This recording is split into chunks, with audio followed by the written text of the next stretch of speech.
Bom, obrigado a todos por estarem presentes nessa reunião do GET, nossa reunião mensal, onde nós vamos discutir hoje 2 casos. Eu sou Bernardo Garicotier, da parte de aconselhamento genético aqui do Hospital Sírio-Libanês. O Benedito. Bom dia a todos, obrigado por participarem de mais essa reunião mensal do GET. Obrigado a Fernanda por ter vindo participar, Fernanda Lima. Obrigado a outra Fernanda, Caparelli. E, Bernardo, acho que você podia começar, que o primeiro caso é seu. Vamos lá, Fernando. Então, isso é uma paciente do sexo feminino, com 56 anos. Ela teve um adenocarcinoma de endométrio. No material da esterectomia dessa paciente, o laboratório bastante diligente que fez o exame incluiu na imunohistoquímica uma avaliação para proteínas de síndrome de Lynch. E o que eles encontraram foi uma perda de expressão em MSH2 e MSH6. Tá? Nesse momento, assim, não se tinha dado a história, ela não tinha passado por geneticista nenhum, assim, foi realmente uma iniciativa do próprio laboratório. E assim como todo mundo concorda hoje, acredito que na grande parte dos países do mundo, esses testes têm sido feitos acompanhando a imunohistoquímica de todos os tumores coloretais. Não tanto em endométrio, mas isso também tende a virar uma rotina nos próximos anos, que a análise imunohistoquímica dos pacientes com câncer de endométrio passe a incluir esse tipo de estudo dessas proteínas. Nesse caso especificamente, uma perda de expressão de MSH2 e de MSH6 bastante compatível com síndrome de Lynch. Próximo. Isso no tecido do endométrio. Essa paciente foi encaminhada então para o geneticista, né? E aí a gente avaliou, ela é filha única, a mãe dela era filha única. A mãe dela teve um câncer de reto aos 60 anos de idade. A avó do lado materno, ou seja, a mãe da mãe dela, faleceu muito cedo por uma infecção adquirida por uma mordida do Soares. Tá? A irmã faleceu aos 8 anos de idade de câncer renal. Ela não sabe que tipo de câncer renal que foi. Tá? E do lado paterno, ele teve diversos casamentos consanguíneos pela própria origem da paciente. Não era incomum o local onde ela nasceu isso acontecer. A paciente refere que havia mais de 10 casos de câncer documentado com agregação e sem padrão sindrômico, claro. Então, essa seria mais ou menos o pedigree da paciente. A gente encontra que ela teve uma irmã falecida com 8 anos com câncer de rim de tipo desconhecido. Ela teve o adenocarcinoma de útero, a Maria Margarida, ali embaixo, né? A mãe com câncer de reto aos 60 anos de idade, filha única. Tá? E a mãe dessa paciente, a mãe da mãe, faleceu muito cedo com uma mordedura canina. Tá. E do lado paterno, realmente era absolutamente impossível se fazer qualquer tipo de avaliação genealógica pela falta completa de informações. Tá. A gente considerou o fato do câncer de reto da mãe dela ter sido sugestivo de um indício de síndrome de Lynch que poderia ter sido adquirido pelo lado da avó dela, da paciente. Próximo. Essa paciente foi estudada, então, feita análise mutacional. Tá, e nós, antes da análise mutacional, acreditávamos que pelo fato dela ter tido esse câncer de endométrio ser o tumor mais marcado, mais marcante da síndrome, no caso, que talvez o gene comprometido fosse o MSH6. Próximo. Os tumores causados por MSH6 costumam dar em pacientes com tumores mais tardios, então a penetrância é mais baixa do que no MSH2, e esse foi um dos motivos que a gente acreditou que esse pudesse ser o gene envolvido. Tá? A paciente fez um painel oncológico, esse painel ele vem pronto, então, além dos genes para Lynch, vem genes para síndrome dos polipóides e vem a análise do gene EPCAM. Tá? Isso por uma questão de custo hoje simplesmente não compensa fazer o estudo só do MSH2 e do MSH6. O painel custa mais barato, você analisar 15 genes, uma tecnologia que inclusive consegue avaliar grandes deleções sem precisar de MLPA, que consegue avaliar algumas translocações, Tá? Ao passo que no sequenciamento Sanger a gente não consegue ter esse tipo de análise bem feita, então a gente tem que complementar o sequenciamento Sanger com outros tipos de teste. Aqui a gente consegue de uma vez só fazer todo o tipo de análise química do DNA. O próximo. E o resultado do painel oncológico, para nossa surpresa, olha só, veio uma mutação que cria um stop codon em heterozigose do MUT, uma síndrome MAP do exon 7. Tá? As mutações nos genes APC, se você tocar um pouquinho adiante, por favor, Fernando. Aqui.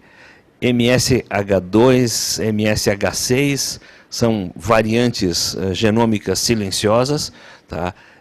PMS2, uma variante silenciosa. Bom, o que tem a ver o silenciamento proteico da falta de expressão de MSH2 e de MSH6 com uma mutação no gene MUT? Até onde eu saiba, nada. São dois sistemas de reparo de DNA completamente diferentes. Um repara danos oxidativos, causados pela geração daqueles OXO-T, OXO-CGA, não é? E o outro repara danos de mismatch repair. Tá? É um sistema de mismatch repair, que é o MSH2 e MSH6. Não tem nada a ver um sistema com o outro. Tá? Portanto, o achado foi completamente inesperado. Tá? E isso tem acontecido com bastante frequência. Uma revisão recente que saiu no New England, outra no Lancet, e agora, recentemente, na semana passada, no European Journal of Medical Genetics, fala sobre alguns problemas que os geneticistas têm encontrado quando eles pedem painéis de vários genes para síndromes em que você não tem a certeza absoluta de que gene poderia estar envolvido. Você tem surpresas desse tipo. Assim. Então, eles mencionam várias delas. Você encontrar mutação em BRCA, por exemplo, BRCA1 ou BRCA2, num paciente que tem um monte de pólipo intestinal. Tá? E o que você faz com essa informação? Então, aqui a gente tem uma paciente que tem uma mutação obviamente patogênica no MUT, ela obviamente tem uma síndrome MAP, tá? Ela pode ter tido um câncer de endométrio que não tem nada a ver com a síndrome MAP e que pode ter sido um câncer de endométrio que a gente chama de fenocópia, no caso, né? Ela tem um outro gene, uma outra mutação. O problema todo é que eu não consigo explicar por que ela não tem imunistoquímica negativa para o MSH2 e o MSH6. A gente ficou parado ainda. Algum comentário por enquanto? Não sei se... Eu acho que é um caso muito interessante, né, que os painéis vão trazendo para a gente. A gente nunca iria pesquisar de maneira eletiva o multi-YH numa situação como essa. E, na minha opinião, Bernardo, o que pode estar acontecendo é que a literatura não é muito certeira no sentido de dar o valor para a imunistoquímica, para endométrio, da mesma maneira que ela dá para a cólon.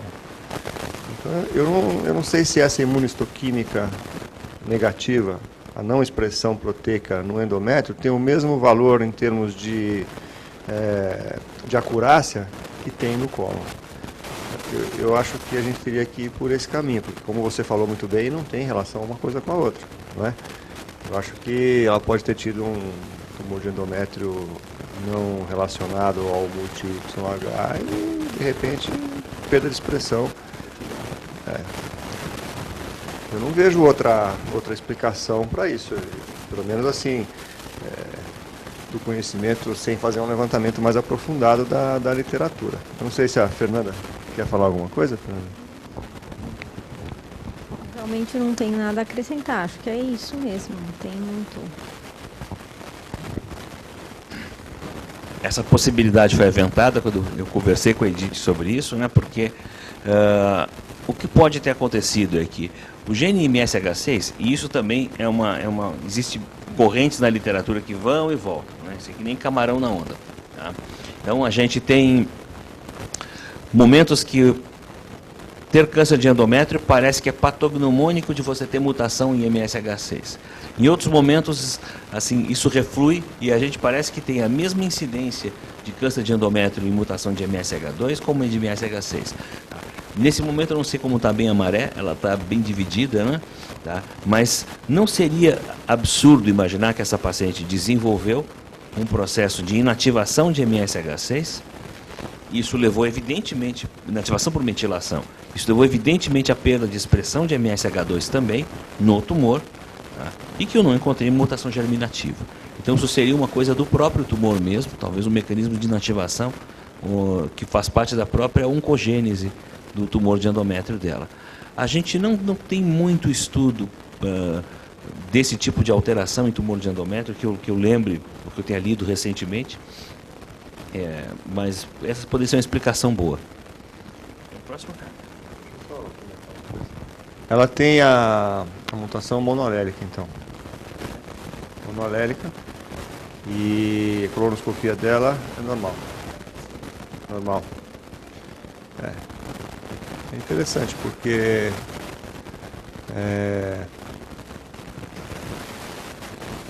o que você faria em termos de aconselhamento genético para uma paciente que tem, de repente, uma mutação monolélica, um stop codon e MYH? O que você falaria para ela? Testar o futuro marido? Não, né? A gente, para ela especialmente, até porque assim, como o risco é indeterminado dos pacientes com mutação monoalélica, a gente recomenda que eles façam uma vigilância um pouco mais intensa do que a população geral para estômago e cólon, né?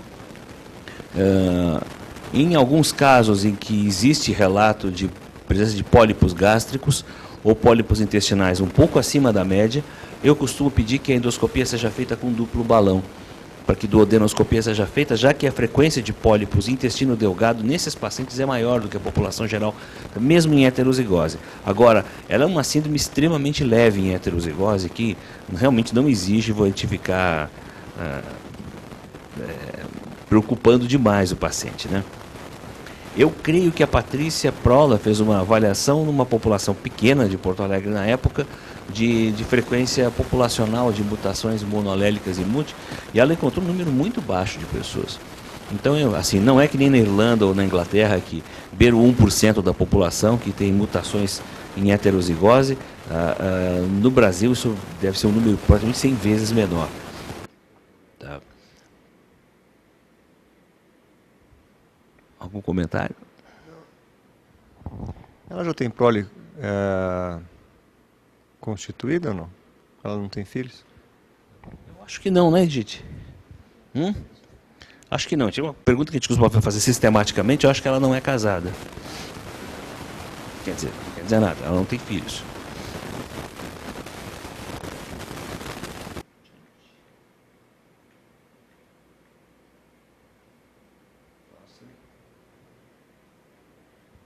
Deu? Bom, próximo caso. Eu acho que assim fica de mensagem aqui. A questão dos painéis vão começar a revelar quantidades muito grandes de pessoas, especialmente com essas mutações germinativas que têm baixa penetrância. O caso do MUT é uma mutação que vai começar a aparecer bastante na população, a gente vai começar a encontrar com esses painéis. E aí o clínico tem que ter um pouco de calma quando for fazer esse tipo de análise, para evitar de, às vezes, confundir um fenótipo que é presente naquele grupo populacional e a mutação que ele encontra. Quer acrescentar alguma coisa? Fernanda, Érica, Edith? Oi, Simone. Tudo bem? Bom, vamos passar para o segundo caso, então. Esse caso foi enviado pelo Dr. Eurico Campos, de Curitiba, e vai ser apresentado pela doutora Fernanda Caparelli. E a gente pede com antecedência desculpas, porque como o Dr. Eurico vai estar acompanhando a apresentação apenas por chat, a gente pode ter algum deslize na apresentação, viu, Eurico? Se estiver por aí, desculpa a gente, mas a gente vai tentar apresentar como se você estivesse apresentando, né, Fernanda? Vou me esforçar, vou me esmerar. Bem, boa tarde. Eu vou apresentar, então, como o Dr. Benedito falou, o caso conduzido pelo Dr. Eurico. Paciente do sexo masculino, 31 anos, natural e procedente de Curitiba. A história dele começa em março de 2012 com quadro dispéptico, sintomas dispépticos, iniciou a investigação. Tinha uma história familiar, como a gente vai ver mais adiante, positiva para neoplasia gástrica. Por conta desse quadro dispéptico, realizou uma endoscopia digestiva alta que evidenciou uma lesão ulcerada em antro com biópsia compatível com adenocarcinoma primário de estômago com células em anel de Synnet de padrão difuso. O estadiamento sistêmico e locorregional afastou-se, é uma doença localmente avançada e metastática. Então, portanto, a proposta na época foi de uma gastrectomia radical, laparoscópica, com linfadenectomia D2. O paciente se submeteu em abril de 2010 ao procedimento cirúrgico indicado previamente. Então, ele fez uma gastrectomia radical laparoscópica, quarto quintus, com linfadenectomia D2, sem nenhuma intercorrência no pós-operatório, e o anatomopatológico confirmou as características da biópsia gástrica, ou seja, um adenocarcinoma precoce, um estadio 1IB, né, um baixo grau de diferenciação, de padrão difuso, com presença de células em anel de Sinete, zero, nenhum linfonodo dos 29 avaliados com comprometimento neoplásico, imagens negativas. Então, ficou como estadio inicial patológico um T1, N0, M0. No pós-operatório, ele foi encaminhado para avaliação do serviço de oncologia local, se teria necessidade de um tratamento adjuvante. Por ser um estadio muito inicial, não foi proposto nenhum tipo de tratamento adjuvante, nem quimio-radioterápico, e foi oferecida apenas a pesquisa da mutação do gene do CDH1, o qual veio positivo. Só para quem não é oncologista, se desse para voltar ao slide anterior, o que é o IIB? Na verdade, essa é uma classificação mais nova. Provavelmente o Eurico deve ter colocado como estadiamento TNM de 2010, né, o mais recente. É um tumor que ele invade até a submucosa só. Mais de 2/3 da submucosa. Para tumor gástrico é importantíssimo a gente saber não só o estadiamento T, né, o quanto o tumor invade na parede do órgão, mas também saber se tem comprometimento linfonodal ou não. Porque isso muda não só em termos prognósticos, chance de cura em 5 anos, mas também na indicação de tratamento adjuvante. Esse era um tumor muito inicial, um estadio inicial, né? Invadia apenas submucosa, não chegava nem à parede, não era nem um T2. Portanto, foi realmente indicado apenas segmento clínico. E o padrão difuso chama atenção, né? Que mais comum é o padrão intestinal de Laurie, né?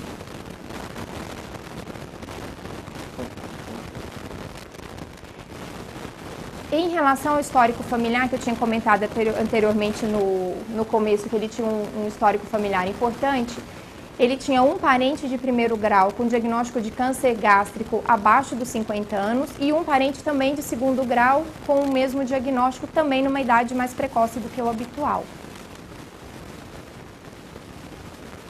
Então, aqui é o heredograma do paciente, né? O paciente com câncer gástrico difuso inicial aos 31 anos. Um irmão, um tio materno, uma tia, desculpa, materna, aos 39 anos com câncer gástrico também, e o avô materno com câncer gástrico aos 60 anos de idade. Aqui é uma foto da endoscopia mostrando a lesão ulcerada, que tinha sido biopsiada na época, e aqui acredito que seja um corte da biópsia mostrando o padrão difuso, com células em anel de Sinete, como essa aqui, né? Portanto, as primeiras dúvidas que surgiram no caso do Dr. Eurico era se era necessário realmente, em termos do tratamento cirúrgico, uma complementação, já que esse paciente foi submetido a uma gastrectomia quarto quintus e não uma gastrectomia total. Em relação a segmento, se é seguro fazer um segmento de um paciente que tem mutação ou familiar que tem mutação do gene CDH1 com endoscopia e múltiplas biópsias, já que a gente está diante de uma síndrome de carcinoma gástrico difuso hereditário. Esse paciente em questão, na época, ele tinha um filho, o segmento do filho e, eventualmente, dos outros filhos que virão, se ele deveria ter outro filho ou não, que era um desejo do paciente e da esposa, e qual era o risco para uma segunda neoplasia primária.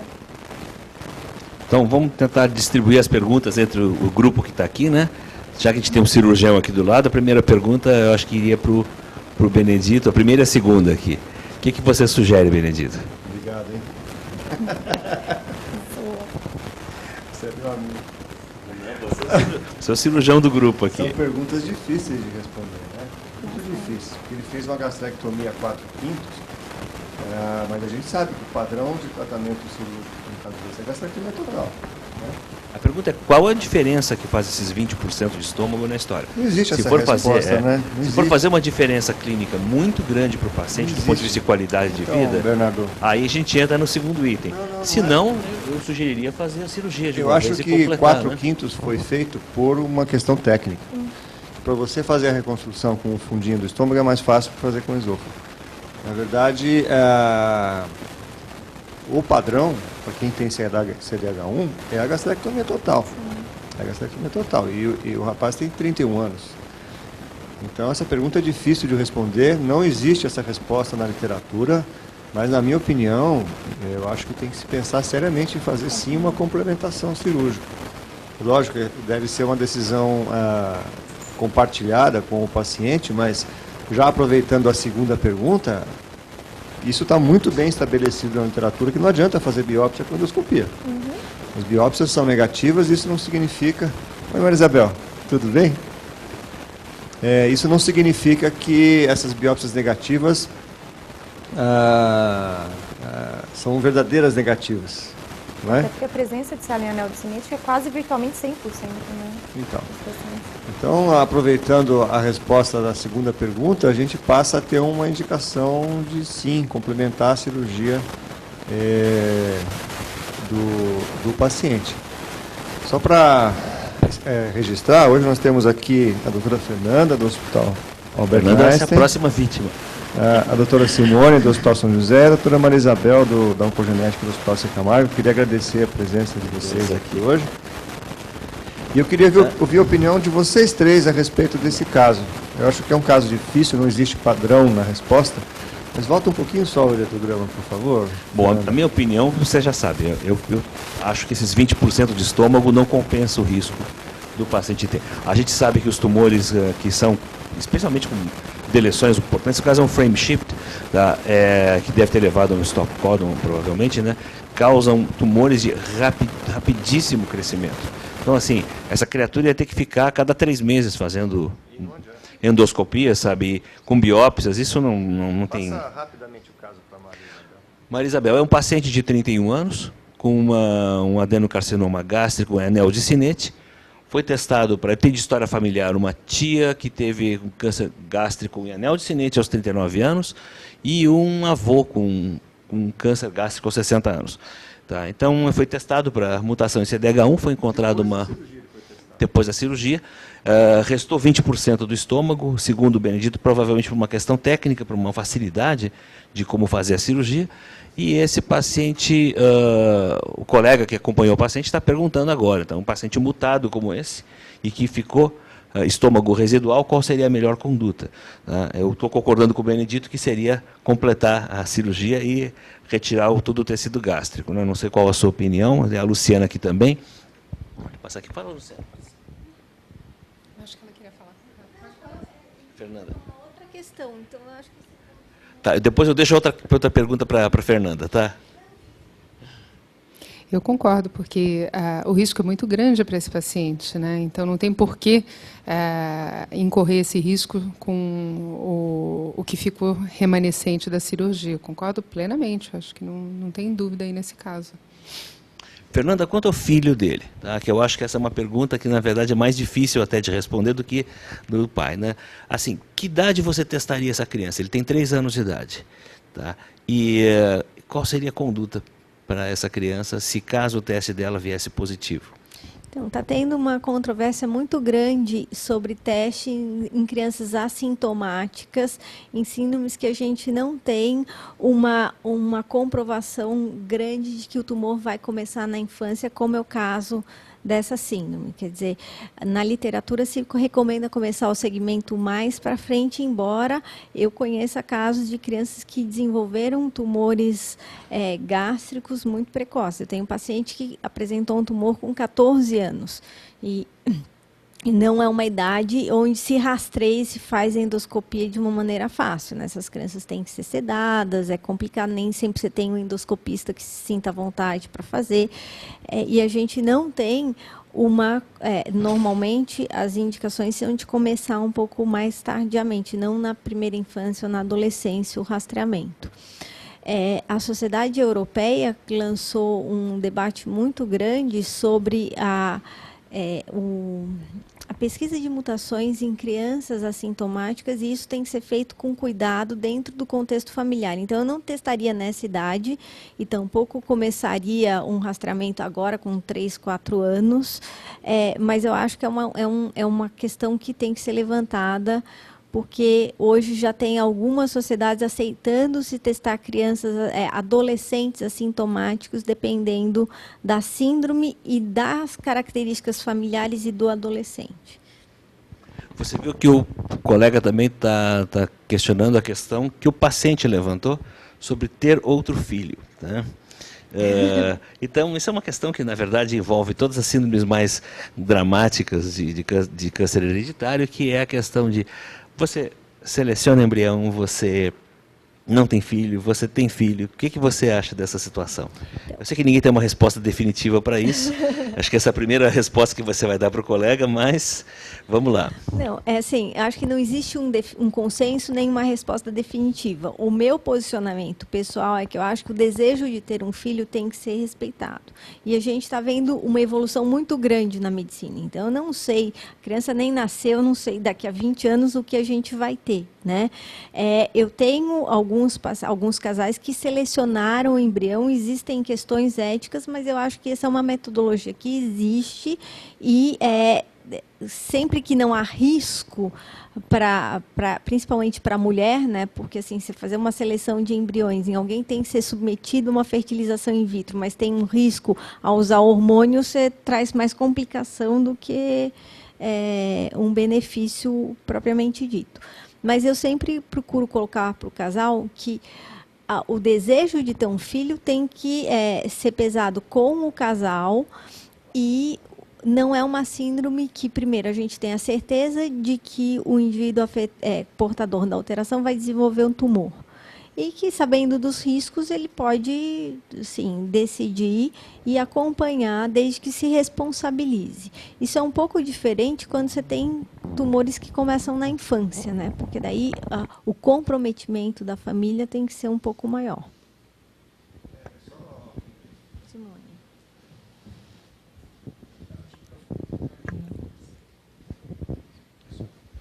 Só complementando o que a Fernanda disse, eu sou muito a favor da seleção de embrião quando ela for possível, desde que não coloque em risco principalmente a mãe.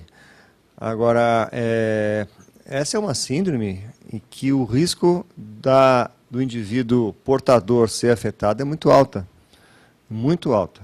Então, assim, é lógico que a decisão deve ser compartilhada, mas a partir do momento que você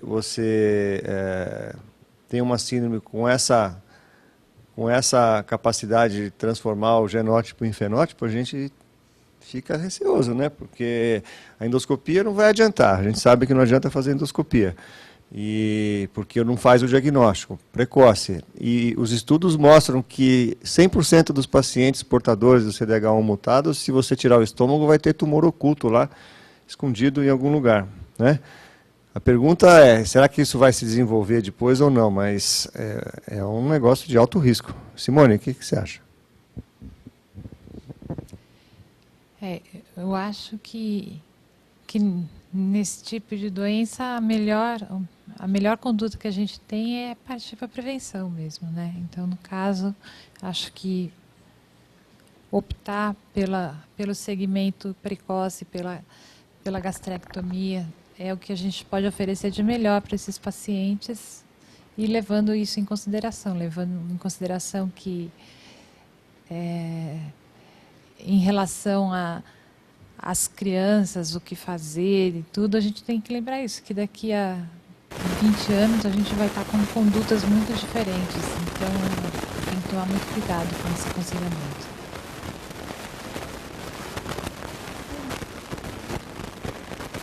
Como oncologista, eu de forma alguma ficaria confortável em ter um familiar com mutação de CDH1, primeiro, não proporcionar a gastrectomia total preventiva.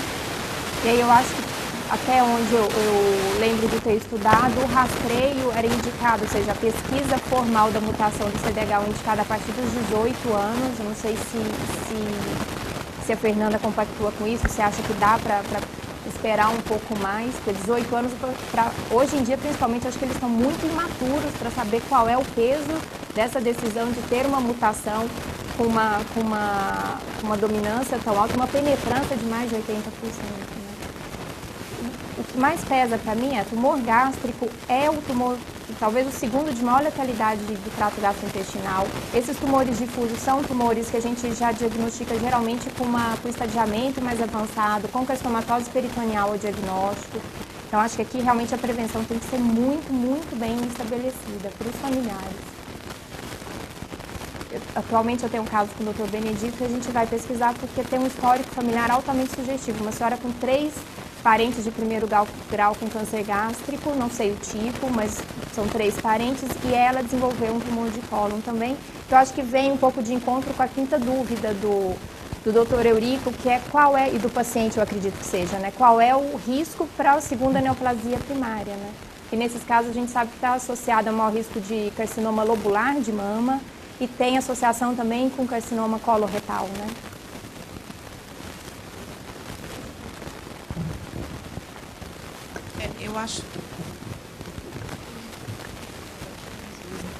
Eu acho que a principal questão, olhando do ponto de vista do aconselhamento genético e da equipe multidisciplinar, eu acho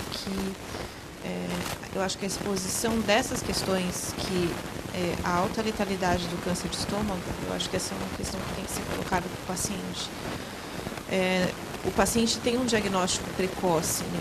Ele fez um diagnóstico no estadiamento precoce, eu acho que ele viu também a história da família dele, do ponto de vista, ele conviveu, eu acho que isso também precisa ser investigado, como que ele conviveu com os outros familiares, do ponto de vista da história de vida da família dele, e nessa dúvida de ter o outro filho, eu acho que isso também tem que ser trazido à tona. Então, a questão,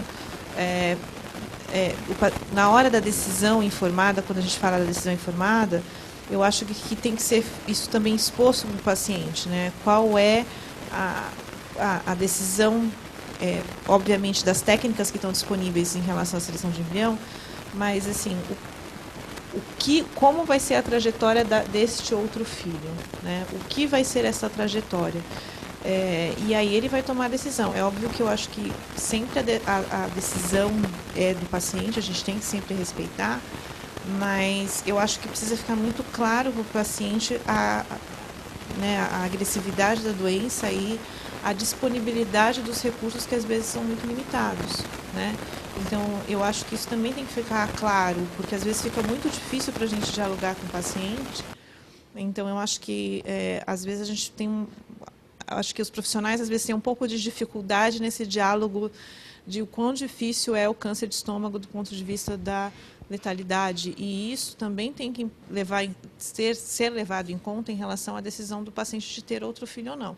Obviamente que a tecnologia vai avançar em 20 anos, ela pode avançar sim, mas eu não sei o quanto ela vai avançar. Então, eu acho que isso também tem que ficar muito claro, e essa é uma decisão que o paciente também não vai poder tomar sozinho, ele vai tomar com a esposa, e eu acho que aí as coisas mudam bastante, né, dentro do contexto familiar. Então, a gente sempre tem que tentar investigar dentro desse ponto também. Só complementando um pouquinho, Bernardo, ele tem 2 irmãs. Eu acho que um ponto fundamental nessa história é que elas devem ser testadas, né, porque elas estão sob risco.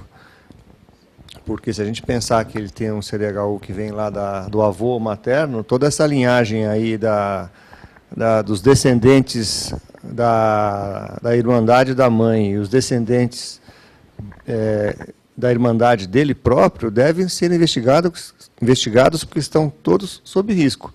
Então, agora que já se conhece a mutação dessa família, eu acho que a gente tem que partir para investigar, que não estava entre as perguntas que ele fez para a gente, isso que eu estou falando agora, mas eu acho que é fundamental conversar, fazer o aconselhamento da família como um todo, porque deve ter muita gente aí sob risco. E esses indivíduos têm que ser discutidos um a um no sentido de indicação de gastrectomia total profilática, dependendo da idade dos pacientes, E, óbvio, endoscopia digestiva alta no mínimo em todo mundo, né? Portadora obrigatória, exatamente. Só uma questão do ponto de vista, acho que até da gastrectomia da gastrectomia em si, né?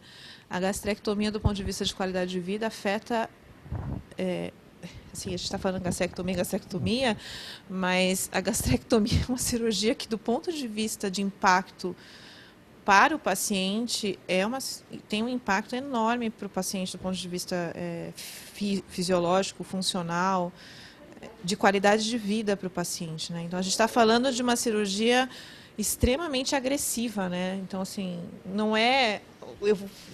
quer dizer, não é uma cirurgia simples. Obviamente, qualquer profilática é extremamente agressiva, mas eu estou falando de retirar um órgão que é extremamente importante. Então, isso tem todo um impacto que vai mudar a vida do paciente, né? Então, também tem toda essa questão. Né?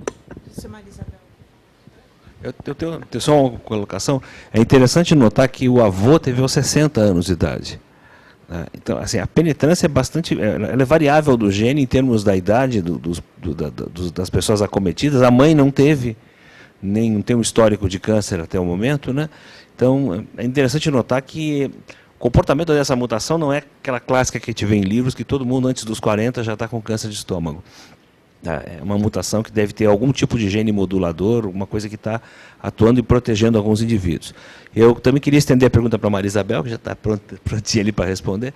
Você acha que as mulheres portadoras de mutação em CDH1 são candidatas à mastectomia profilática?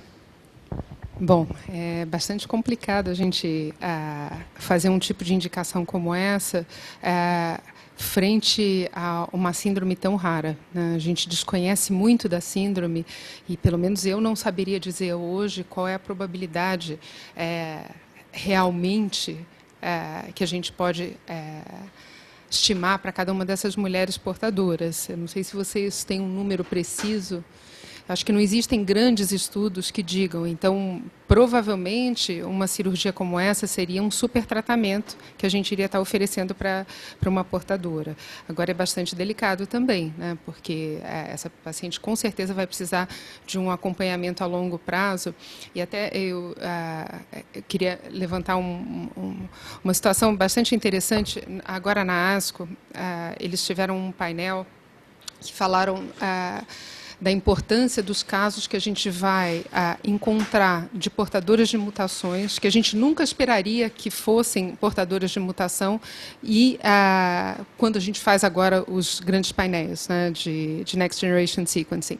Então, eles apresentaram um caso bastante semelhante com esse, só que mais limitado. A paciente tinha pouca informação, ela tinha um irmão que foi a óbito por volta dos 30 anos de idade por uma causa indeterminada, né, uma lesão, um tumor abdominal, que não quiseram fazer a biópsia e tudo, e tinha como história o avô que tinha tido um câncer gástrico por volta dos 50 anos de idade. Era essa a história da família, e a paciente insistiu que queria fazer um painel de Next Generation Sequencing. E o médico que estava apresentando, ele falou que foi detectada, então, a mutação em CDH. E ela tinha ido... assim, sem a menor ideia do que poderia ser feito com essa informação. Então, o grande dilema dele, que não tinha ainda entregue o resultado, era o que eu vou fazer para essa mulher saudável, por volta dos 40 anos de idade, que veio aqui só para uma avaliação de risco. O que eu vou fazer com ela? Vou chegar durante a consulta e, do nada, dizer, olha, na verdade, você vai ter que fazer uma gastrectomia, porque o seu risco é altíssimo. Então, até que ponto a gente está preparado para essas situações que vão acontecer tanto agora na nossa frente, né?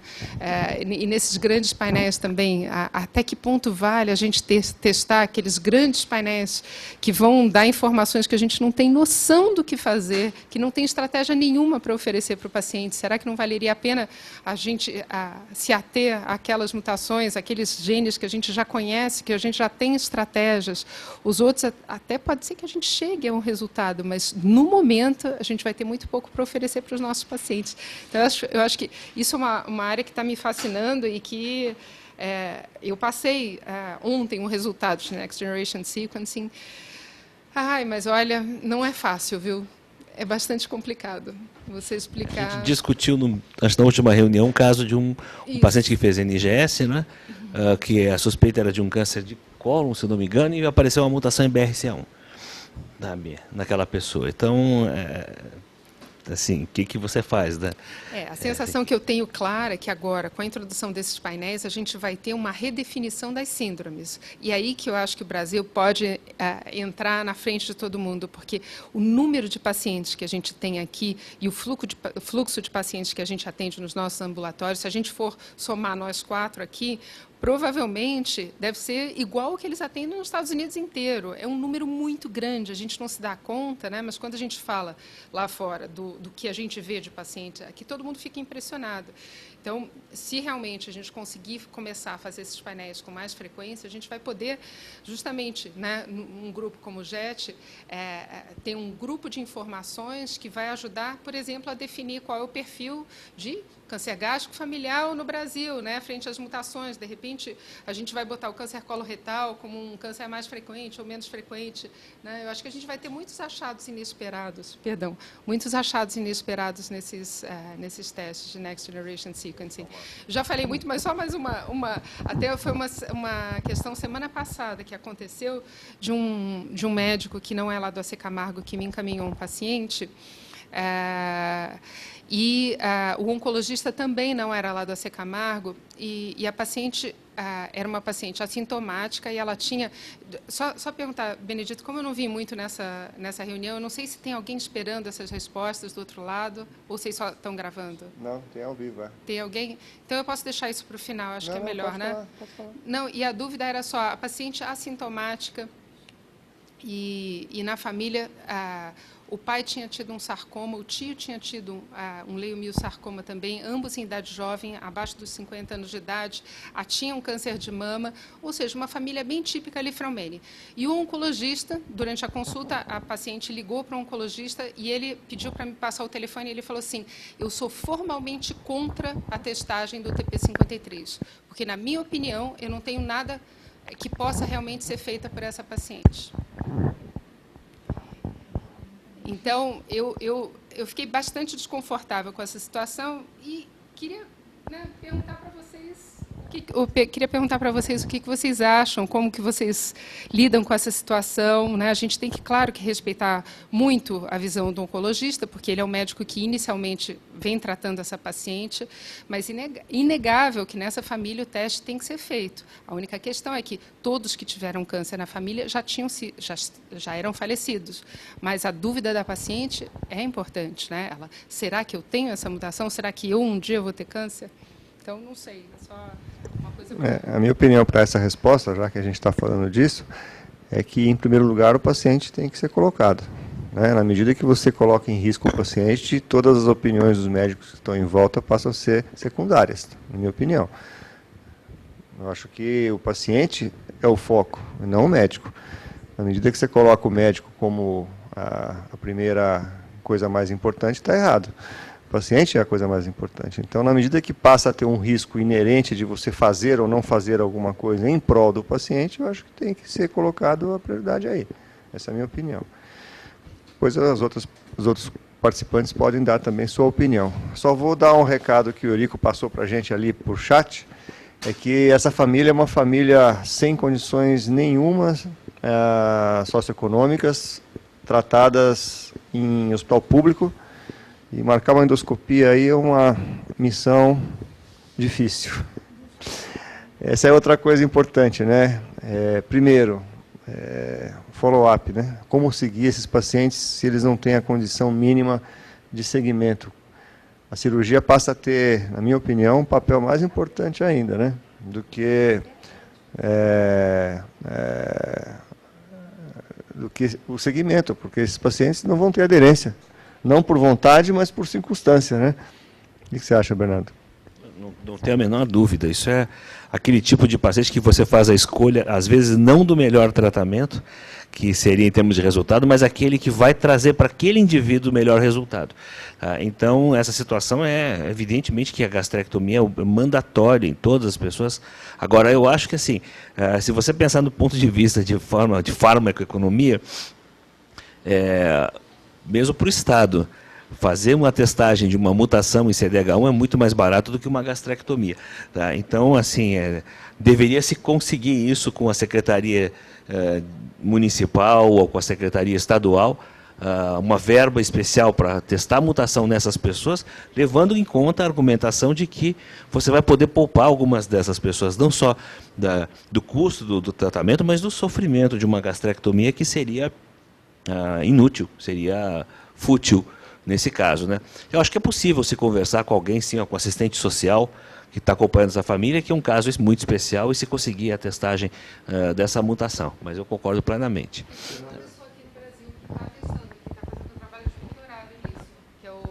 Rodrigo Guindalini, vocês já falaram? Então, o Rodrigo Guindalini, ele tem feito, acho que o projeto de doutorado dele nisso. Ele poderia, ele talvez entrando em contato com ele, ele pudesse incluir esse caso, né? Eu só queria lembrar também que nessa síndrome existe um risco muito aumentado de carcinoma lobular da mama, e o carcinoma lobular da mama, ele é um tumor que muitas vezes passa despercebido nas mamografias, e assim, é um tumor de difícil detecção, né?